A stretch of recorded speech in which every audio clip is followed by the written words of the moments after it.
someone needs emergency first aid, so you need to check the ABCs, confirm if the airway is open, check if breathing is present, and also check if the activity of the heart is still present.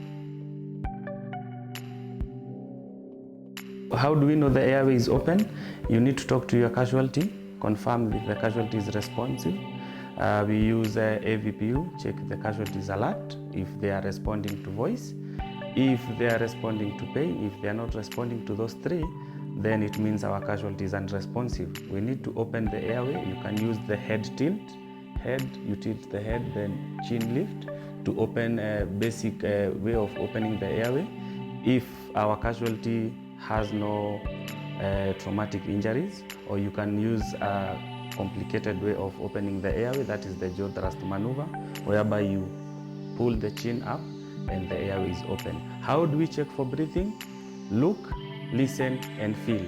We use our eyes to see if the chest is rising and falling.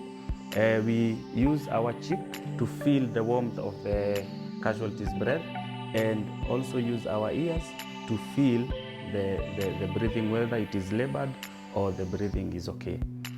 How do we check for circulation? We have two ways. If it is an adult who is unresponsive, we use the carotid.